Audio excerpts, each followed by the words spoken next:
पिता अर्थात छायादार व बड़ा वृक्ष है जिसमें बचपने की गोरियां बनाती हैं घोंसला। पिता अर्थात वो उंगली है जिसे पकड़कर अपने पांव पर खड़ा होना सीखता है घुटनों के बल चलने वाला। पिता अर्थात वो कांधा है जिस पर बैठकर शहर की गलियों से दोस्ती करता है नन्हा मुसाफिर। पिता अर्थात एक जोड़ी वो आँख है जिसकी पलकों में अंकुरते हैं बेटे को हर तरह से बड़ा करने के हजारों सपने। पिता अर्थात वो पीठ है जो बेटे को घुड़सवारी करवाने के लिए तैयार रहती है हरदम। पिता अर्थात वो लाठी है जो छोटे पौधे को सीधा करने के लिए खड़ी और गड़ी रहती है साथ साथ। पिता हाड़ मांस की वो काया है जिसमें पलता है बच्चों का दुलार संस्कार। पिता अर्थात वो ईश्वर है जिसका अनुवाद होता है आदमी की शकल में।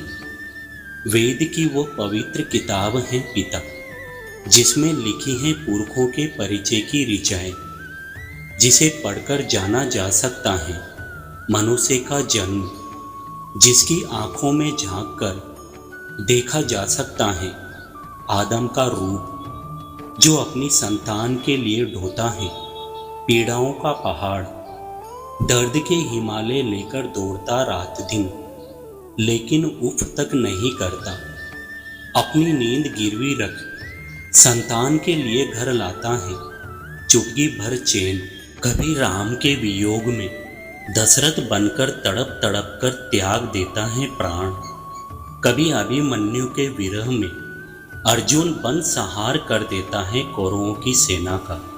तो कभी पुत्र मोह में हो जाता है धृतराष्ट्र की तरह नेत्रहीन। पिता वो रक्त है जो दौड़ता रहता है संतान की धमनियों में, जो चमकता है संतान के गालों पर और दमकता है उसके माथे पर। पिता साथ चलता है तो साथ देते हैं तीनों लोक चौदहों भुवन। पिता सिर पर हाथ रखता है तो छोटे लगते हैं देवी देवताओं के हाथ। पिता हंसता है तो शर्म से पानी पानी हो जाते हैं हेमंत और बसंत। पिता जब मार्ग दिखाता है तो चारों दिशाएं छोड़ देती हैं रास्ता।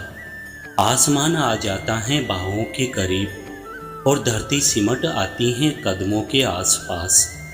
पिता जब नाराज होता है तो आसमान के एक छोर से दूसरे छोर तक कड़क जाती है बिजली, हिलने लगती है जिंदगी की बुनियाद। पिता जब टूटता है तो टूट जाती हैं जाने कितनी उम्मीदें। पिता जब हारता है तो पराजित होने लगती हैं खुशियाँ। जब उठता है सिर से पिता का साया तो घर पर एक साथ टूट पड़ते हैं कई कई पहाड़। पिता की सांस के जाते ही हो जाती हैं कई के सपनों की अकाल मौत।